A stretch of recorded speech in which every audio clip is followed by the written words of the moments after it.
Good morning વિદ્યાર્થી મિત્રો. સો last લેક્ચરની અંદર આપણે અલગ અલગ વિદ્યુત ચુંબકીય વિકિરણ એનો સ્વભાવ જોયો હતો. બરાબર કે વિદ્યુત ચુંબકીય વિકિરણની તરંગ લંબાઈ શું છે, આવૃત્તિ શું છે, તેની ગતિ શું છે, બરાબર, તરંગ સંખ્યા શું છે અને શું છે વિદ્યુત ચુંબકીય વિકિરણ, એના વિશે આપણે ચર્ચા કરી હતી.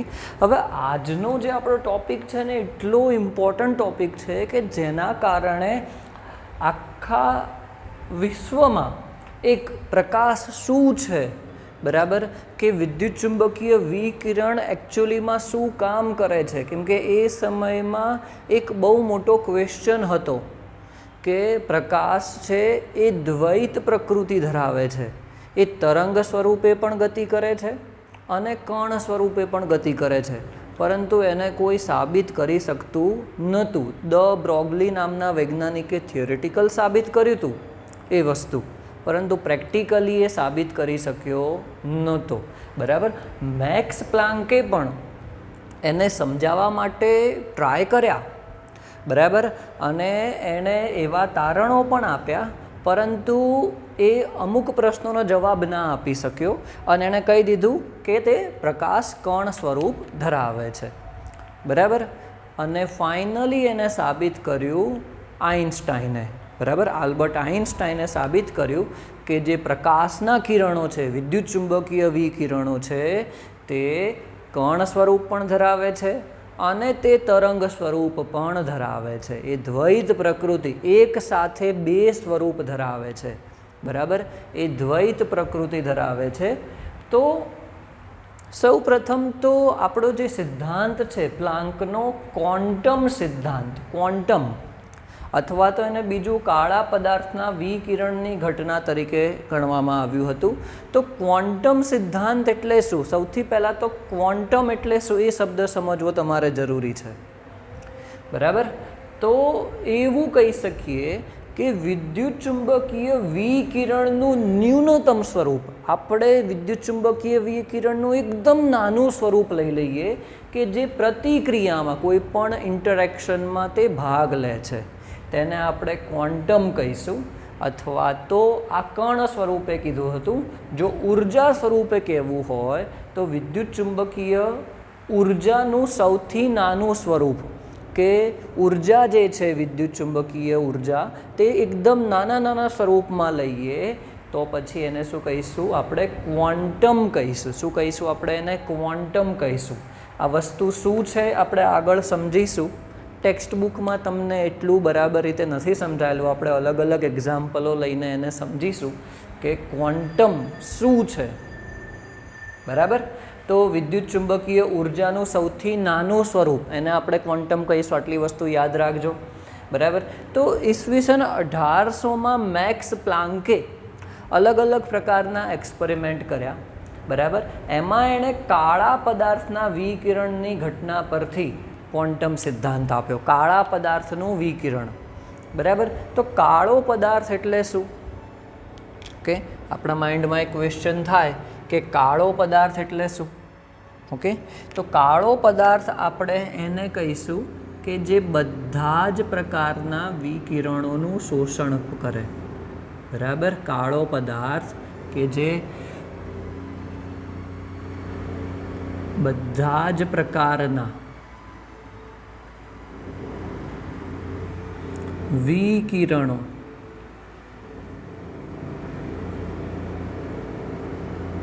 નું શોષણ કરે, તેને શું કહીશું? આપણે કાળો પદાર્થ કહીશું. કે જે બધા જ પ્રકારના, કોઈ પણ તરંગ લંબાઈ ધરાવતા વિકિરણ લઈએ તો કોઈ પણ તરંગ લંબાઈ ધરાવતા વિકિરણનું શું કરે? તે શોષણ કરે. તેને આપણે શું કહીશું? કાળો પદાર્થ કહીશું. બરાબર. કાળો પદાર્થ એટલે એક રંગમાં કાળો હોય એવું ના સમજી બેસતા. બરાબર. જનરલી કોઈ પણ ધાતુ લઈએ ને એને આપણે કાળો પદાર્થ કહી શકીએ, કારણ કે એને ગરમ કરીશું તો એ બધા જ પ્રકારના વિકિરણોનું શું કરશે? તરંગ લંબાઈવાળા વિકિરણોનું શોષણ કરશે. બરાબર. તો એકચ્યુઅલી શું થયું કે જ્યારે આપણે કોઈ પણ પદાર્થને ધાતુ તરીકે આપણે લઈએ છીએ, બરાબર, ધાતુ તરીકે આપણે લઈએ છીએ, ઓકે, તો ફોર એક્ઝામ્પલ અહીંયા આપણે લઈએ છીએ કે એક ધાતુ લઈ લઈએ છીએ, ધારો કે આપણે એ લોખંડ જ લઈ લઈએ છીએ, આપણે આ શું લીધું છે, લોખંડનો ટુકડો લીધેલો છે. હવે એને ગરમ કરીએ છીએ, તમે ગરમ કરો છો, બરાબર, એટલે કે શું કરો છો, એકચ્યુઅલી એને ઉર્જા આપો છો. ઉર્જા આપો છો તો પ્રકાશ આપો છો એવું કહી શકાય, બરાબર. તો એ ગરમ કરતાં તે એમાં રહેલા બધી જ તરંગ લંબાઈવાળા કિરણોનું તે શોષણ કરે છે. શું કરે છે? બધી જ તરંગ લંબાઈવાળા કિરણોનું શોષણ કરે છે. આપણે કહી દઈએ કે આને આપણે કહી દઈએ છીએ કે તે શું છે? કાળો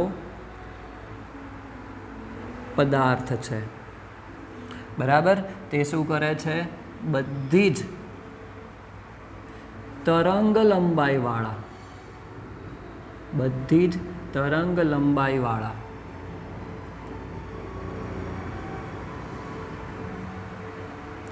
વિકિરણો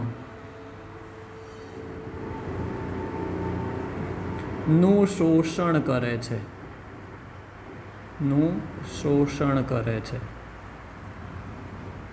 બરાબર. બધી જ તરંગ લંબાઈવાળા વિકિરણોનું શોષણ કરે છે, બરાબર. અને શોષણ કર્યા બાદ એ શું કરે છે?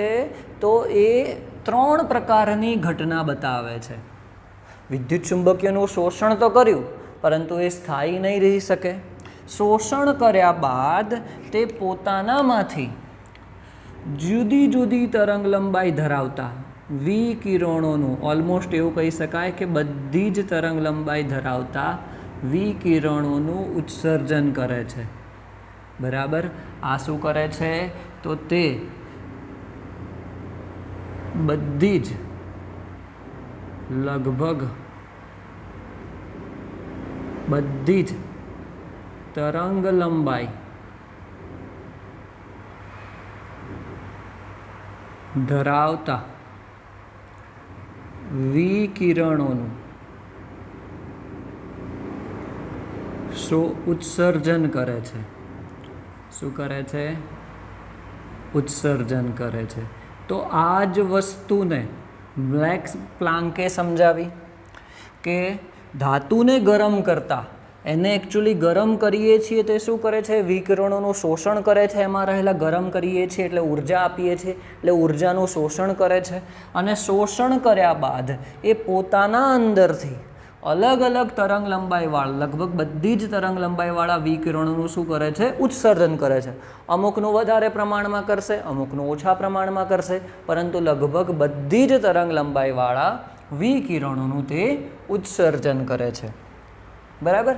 તો એના એક્ઝામ્પલમાં આપણે લોખંડનું જ એક્ઝામ્પલ સમજાવેલું છે કે લોખંડને જ્યારે ગરમ કરવામાં આવે છે તો તે શરૂઆતમાં ઝાંખો લાલ રંગનો દેખાય છે, ઝાંખો લાલ. વધુ ગરમ કરીએ છીએ તો તે વધુ લાલ બને છે. હજી વધારે ગરમ કરીએ છીએ તો તે સફેદ રંગનો દેખાય છે. અને સૌથી વધારે, હજી વધારે ગરમ કરીએ છીએ તો અલ્ટિમેટલી તે વાદળી રંગનો દેખાય છે. શું કરે છે? વાદળી રંગનો દેખાય છે. તો આ રંગ કેમ બદલાય છે? બરાબર. રંગ છે, પ્રકાશના રંગ છે, એકચ્યુઅલી શું છે? અલગ અલગ તરંગ લંબાઈ ધરાવતા, અલગ અલગ આવૃત્તિ ધરાવતા વિકિરણો છે.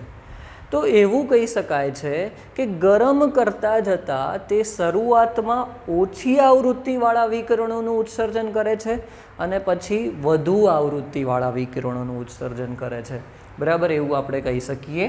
તો એકચ્યુઅલી તે તાપમાન ઉપર આધાર રાખે છે. વિદ્યુત ચુંબકીય વિકિરણોનું જે ઉત્સર્જન થાય છે એ શું છે? તાપમાન પર આધારિત છે, બરાબર. તો બેઝિકલી આપણે વાત કરીએ છીએ કે આવું કેમ દેખાય છે કે ઝાંખો લાલ, વધુ લાલ, સફેદ, વાદળી, આવા બધા અલગ અલગ રંગો દેખાય છે આપણને. ધાતુ છે, લોખંડ છે, તો લોખંડ લાલ રંગનો દેખાય છે, પછી સફેદ, વાદળી રંગનો દેખાય છે ગરમ કરતાં કરતાં.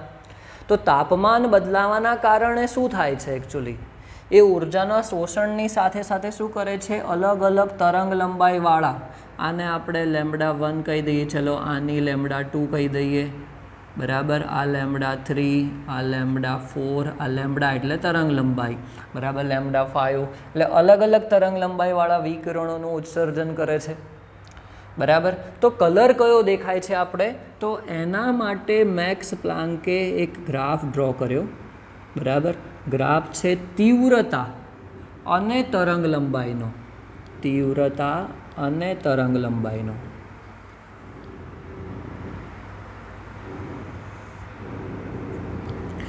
બરાબર, કે પ્રકાશની તીવ્રતા અને તરંગ લંબાઈ એનો ગ્રાફ ડ્રો કર્યો. તો ગ્રાફ ડ્રો કરતાં એને એવું મળ્યું તાપમાનના આધારે કે તરંગ લંબાઈ તાપમાનના આધારે કંઈક આ રીતનો ગ્રાફ મળ્યો, બરાબર. તો શું થયું કે જે આ પીક છે એ તીવ્રતા બતાવે છે. આ જે છે તરંગ લંબાઈવાળા વિકિરણોનો ગ્રાફ છે કે આટલી તરંગ લંબાઈવાળા વિકિરણ ઉત્સર્ગ થયા, એની તીવ્રતા આટલી છે, આની તીવ્રતા. તો જેની તીવ્રતા સૌથી વધારે છે, જેની તીવ્રતા સૌથી વધારે છે તે રંગ દેખાય છે, તે રંગ દેખાય છે. આ કોઈ તાપમાન આપણે લઈ લઈએ T1, બરાબર. જેની તીવ્રતા સૌથી વધારે છે એ રંગ આપણને દેખાય છે, બરાબર. આ વસ્તુ સમજવાની છે તમારે કે એકચ્યુઅલી એવું નથી કે તે ફક્ત સફેદ રંગના કિરણો જ ઉત્પન્ન કરે છે, કે લાલ રંગના કિરણો જ તે ઉત્પન્ન કરે છે ને આપણને દેખાય છે, બરાબર. પરંતુ જેની તીવ્રતા સૌથી વધારે ઉત્પન્ન કરે છે, કે જે તરંગ લંબાઈવાળા કિરણો સૌથી વધુ પ્રમાણમાં ઉત્પન્ન કરે છે એ આપણને દેખાય છે, બરાબર. ઇન શોર્ટ, આ જે ગ્રાફ સમજાયો મેક્સ પ્લાન્કે, આ શું છે, પ્રેક્ટિકલી જે ગ્રાફ છે, બરાબર. પ્રેક્ટિકલ ગ્રાફ છે, ઓકે. અને પછી બીજો થિયરેટિકલ ગ્રાફ જો આપણે ડ્રો કરીએ અહીંયા સિમ્પલ, કે થિયરેટિકલ, પ્રેક્ટિકલી નહીં, એને તો કાળા પદાર્થની વિકિરણની ઘટના ઉપરથી આ ગ્રાફ ડ્રો કર્યો, બરાબર. આ આપણે એવું કહી શકીએ કે આ એક્સપેરિમેન્ટ દ્વારા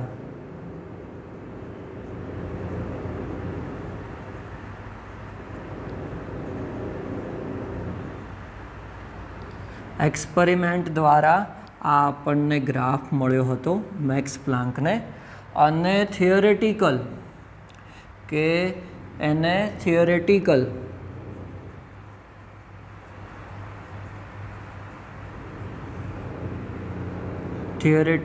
ગ્રાફ કંઈક આવો મળ્યો.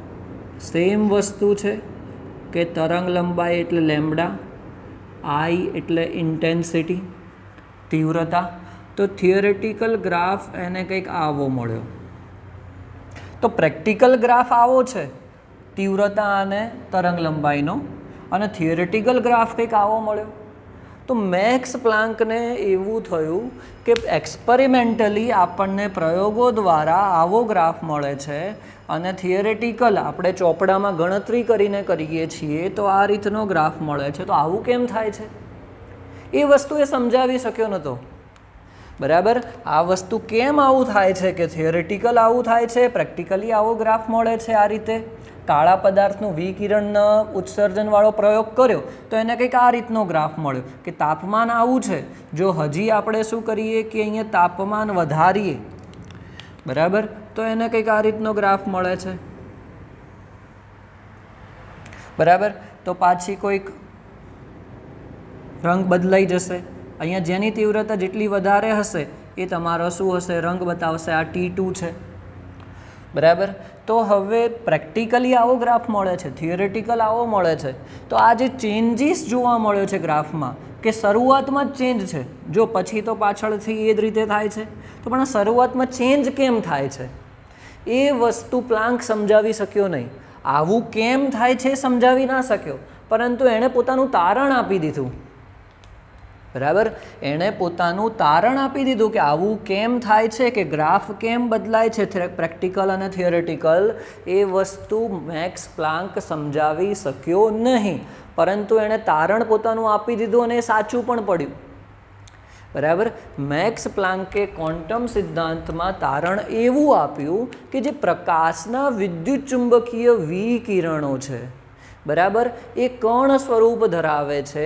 અને જે કણ છે એ શું છે, એક પ્રકારે ઉર્જાના નાના નાના ભાગ છે, એવું કીધું એણે. બરાબર. એવું આપણે સિમ્પલ અત્યારે વસ્તુ સમજી શકીએ છીએ.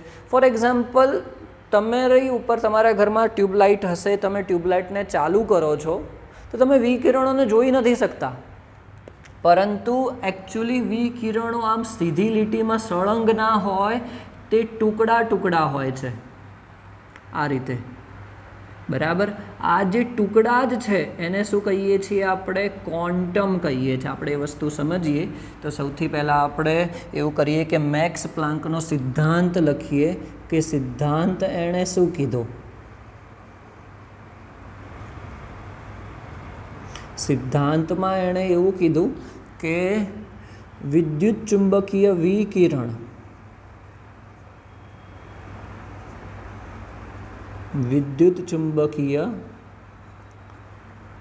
વિકિરણ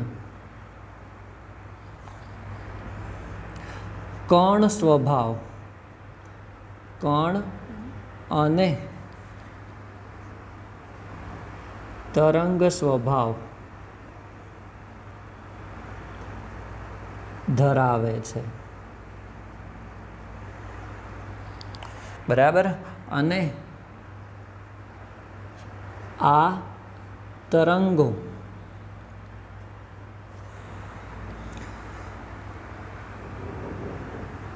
ઉર્જાના નાના નાના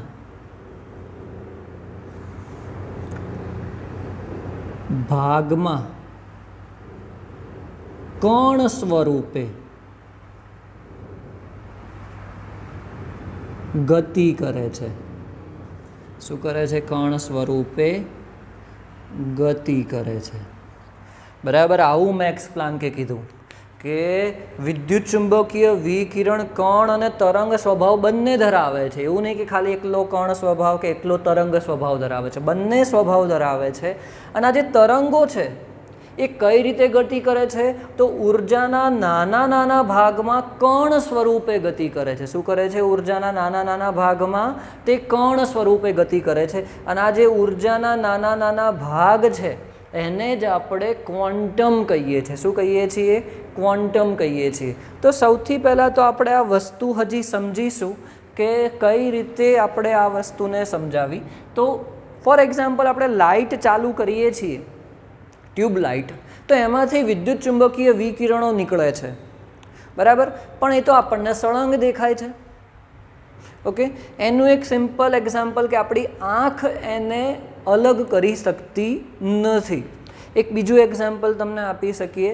ચલો, તમે એક મશીન ગન લો છો, બરાબર. મશીન ગનથી તમે એક ફાયરિંગ ચાલુ કરો છો, તો તમને એવું લાગે છે કે નોન સ્ટોપ સળંગ એ શું થાય છે, એમાંથી ગોળી નીકળે છે, એમાંથી સહેજ પણ અંતર રહેતું નથી. નોન સ્ટોપ આપણને તો અથડાય છે ત્યારે નોન સ્ટોપ જ લાગે છે, પરંતુ એને સ્લો મોશનમાં જોઈશું તો એક પછી એક ગોળી નીકળતી હોય છે. એ જ રીતે જો ટ્યુબલાઇટ આપણે ચાલુ કરીએ છીએ તો એની અંદર આપણે એવું કહી શકીએ કે તે સળંગ નથી. એક પછી એક નાના નાના ભાગમાં પ્રકાશના કિરણો ઉત્પન્ન થાય છે. તેમાંથી સળંગ પ્રકાશના કિરણો હોતા નથી. નાના નાના ભાગમાં પ્રકાશના કિરણો ઉત્પન્ન થાય છે. બરાબર. એ જે નાના નાના જ પ્રકાશના કિરણો છે, આપણે જો અહીંયા એવું કહી દઈએ કે આને આપણે ટ્યુબલાઇટ કહી દઈએ અહીંયા, બરાબર. આ શું છે? ટ્યુબલાઇટ આપણે કહી દઈએ. તો ટ્યુબલાઇટમાંથી શું થાય છે કે પ્રકાશના કિરણો આ રીતે ઉત્પન્ન થાય છે. બરાબર. પરંતુ તે તમને કીધું એ પ્રમાણે સળંગ હોતા નથી. નાના નાના ભાગમાં તે પ્રકાશના કિરણોને ઉત્પન્ન કરે છે. બરાબર. એવું એક્સપેરિમેન્ટલી પ્રૂવ થઈ ચૂક્યું છે કે 1 સેકન્ડમાં જે જનરલ હોય ટ્યુબલાઇટ 1 સેકન્ડમાં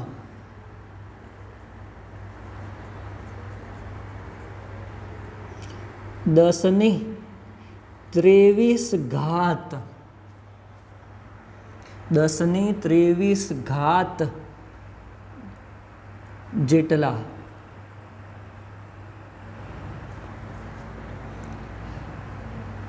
શું થાય છે? કણો એટલે કે તરંગો એકચ્યુઅલી ઉત્પન્ન કરે છે. આના કરતાં પણ વધારે લગભગ.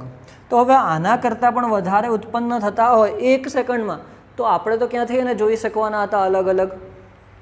બરાબર. આપણને તો એ સળંગ જ લાગવાના છે. તો આ જે નાના નાના ભાગ છે, આ નાના ભાગને જ શું કહેવામાં આવ્યું? ઉર્જાના નાના ભાગને ક્વોન્ટમ કહેવામાં આવ્યું. બરાબર. જે અહીંયા લખેલું છે ક્વોન્ટમની વ્યાખ્યા, કે વિદ્યુત ચુંબકીય ઉર્જાનું સૌથી નાનું સ્વરૂપ, એટલે કે જે આ ઉર્જા ઉત્પન્ન થાય છે એ નાના નાના ભાગ સ્વરૂપે. તરંગો કઈ રીતે ગતિ કરે છે? કણ સ્વરૂપે. ને એ કણ શું ધરાવે છે? ઉર્જા ધરાવે છે. તો આ નાના નાના ભાગને શું કહેવામાં આવ્યું છે? ક્વોન્ટમ કહેવામાં આવ્યું છે. શું કહેવામાં આવ્યું છે? ક્વોન્ટમ કહેવામાં આવ્યું છે. આવું એણે સ્ટેટમેન્ટ આપી દીધું મેક્સ પ્લાન્કે. પણ કેમ થાય છે એ વસ્તુ એને ના સમજાવી શક્યો. પણ આ સ્ટેટમેન્ટ ખોટું નથી, એનું સ્ટેટમેન્ટ સાચું જ છે. પણ કઈ રીતે થાય છે એ વસ્તુ એ સમજાવી શક્યો નહીં. બરાબર. એટલે તમને આઈડિયા આવવો જોઈએ કે હવે વિદ્યુત ચુંબકીય વિકિરણ છે એ કણ અને તરંગ સ્વભાવ બંને ધરાવે છે. અને આ જે તરંગો છે તે ઉર્જાના નાના નાના ભાગમાં કણ સ્વરૂપે, એક નાના નાના ભાગમાં તે કણ સ્વરૂપે ગતિ કરે છે. કણ સ્વરૂપે તે ગતિ કરે છે. તો આના આધારે એવું થયું કે ઉર્જા અને આ જે તીવ્રતા છે, આપણે જોયું હતું કે તાપમાન વધતા વધુ આવૃત્તિવાળા વિકિરણોનું ઉત્સર્જન કરે છે. તાપમાન વધતા, તાપમાન વધે એમ આવૃત્તિ શું થાય છે? વધે છે. પ્રેક્ટિકલ અનુસાર આપણને એવું જોવા મળ્યું કે જેમ આપણે પ્રકાશના કાળા પદાર્થ અનુસાર આપણે તાપમાન વધારીએ એમ શું થાય છે? તો આવૃત્તિ વધે છે. આવૃત્તિ શું થાય છે? વધે છે. તાપમાન વધારતા જે વિકિરણોનું ઉત્સર્જન કરે છે તો આવૃત્તિ શું થાય છે? વધે છે. તો એના ઉપરથી આપણે એવું લખી શકીએ કે તાપમાન એટલે શું છે? એકચ્યુઅલી તે ઉર્જા છે. શું છે? તાપમાન એટલે કે ઉર્જા છે એક પ્રકારે. તો આપણે એવું કહી શકીએ કે ઉર્જા અને આવૃત્તિ એકબીજાના કેવા હોય છે? સમપ્રમાણમાં હોય છે. ઉર્જા અને આવૃત્તિ એકબીજાના સમપ્રમાણમાં હોય છે. તો ઉર્જાને આપણે કહીશું E અને આવૃત્તિનો સિમ્બોલ આપણને ખબર છે ન્યુ. બરાબર. તો એના ઉપરથી શું ફોર્મ્યુલા બનશે? E ચલે છે ન્યુ. બરાબર. જો આપણે સિમ્બોલ ચલે છે એનો કાઢી દઈએ, બરાબર, તો એક અચળાંક આવશે H, જેને આપણે કહીશું પ્લાન્કનો અચળાંક. બરાબર. જ્યાં H શું છે? પ્લાન્કનો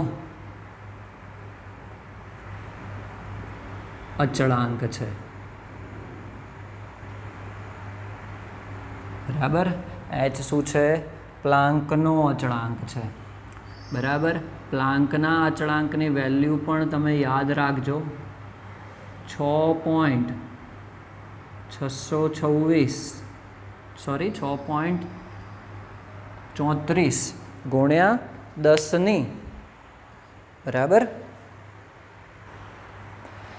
એની વેલ્યુ કેટલી છે તમને કીધું એ પ્રમાણે 6.626 ગુણ્યા 10⁻⁻34 જૂલ ઇન્ટુ સેકન્ડ, બરાબર, સોરી જૂલ પ્રતિ સેકન્ડ. ઓકે, તો આ શું થઈ જશે? પ્લાન્કના અચળાંકની વેલ્યુ. ઓકે, તો E is equal to H new, આ તમારો એક ફોર્મ્યુલા આવી ગયો. હવે આને આપણે હજી મોડિફાઈડ કરી શકીએ છીએ. કઈ રીતે? આપણે આગળ ભણી ગયા હતા, બરાબર, યાદ કરો કે ન્યુ બરાબર શું ફોર્મ્યુલા હતો? C/λ. આપણે આ વસ્તુ જ્યાં C શું છે? પ્રકાશનો વેગ,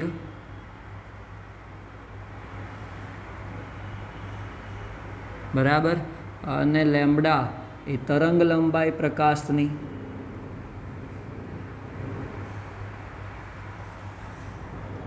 ઓકે, તો જો આ કિંમતો આપણે અહીંયા મૂકી દઈએ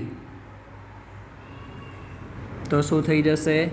E બરાબર hc/λ. E બરાબર hc/λ. ઓકે, તો આ મેક્સ પ્લાન્કે ફોર્મ્યુલા આપ્યો. E બરાબર h ન્યુ, અથવા તો આપણે એ લખી શકીએ E બરાબર hc/λ. તો આના ઉપરથી શું નક્કી થયું કે તાપમાન અને એટલે કે ઉર્જા અને આવૃત્તિ એકબીજાના સમપ્રમાણમાં છે. અહીંયા જો h પણ અચળાંક છે, પ્રકાશની ઝડપ એ પણ ફિક્સ હોય છે 3 ગુણ્યા 10⁸ મીટર પ્રતિ સેકન્ડ, મતલબ એ પણ કોન્સ્ટન્ટ છે. તો તરંગ લંબાઈ અને ઉર્જા જ બદલાય પ્રકાશ માટે. તો પછી એવું કહી શકીએ કે ઉર્જા અને તરંગ લંબાઈ એકબીજાના વ્યસ્ત પ્રમાણમાં હોય, બરાબર. આ જે સંબંધ છે એ તમારે યાદ રાખવાનો છે, અને એના સમપ્રમાણમાં આપણે આવૃત્તિ પણ લખી દઈએ, બરાબર. એટલે કે ઉર્જા અને આવૃત્તિ એકબીજાના સમપ્રમાણમાં હોય અને તે બંને તરંગ લંબાઈ સાથે વ્યસ્ત પ્રમાણમાં હોય, બરાબર. તો આ થઈ ગયો પ્લાન્કનો ક્વોન્ટમ સિદ્ધાંત, બરાબર. વ્યાખ્યા બરાબર સમજજો. તમને જે આ એક્ઝામ્પલ દ્વારા સમજાવ્યું છે એ વસ્તુ તમે સમજજો. ઓકે, તો નેક્સ્ટ લેક્ચરમાં હવે આપણે આઇન્સ્ટાઈને કઈ રીતે સાબિત કર્યું કણ સ્વભાવ. આણે તો પ્રેક્ટિકલ અને થિયરેટિકલ એને જોયું તો એ સમજાવી ના શકે, પણ પોતાનું સ્ટેટમેન્ટ આપી દીધું અને સાચું જ છે, પાછું ખોટું નથી. તો આઇન્સ્ટાઈને કઈ રીતે સમજાવ્યું એ વસ્તુ આપણે નેક્સ્ટ લેક્ચરની અંદર જોઈશું. Okay, thank you.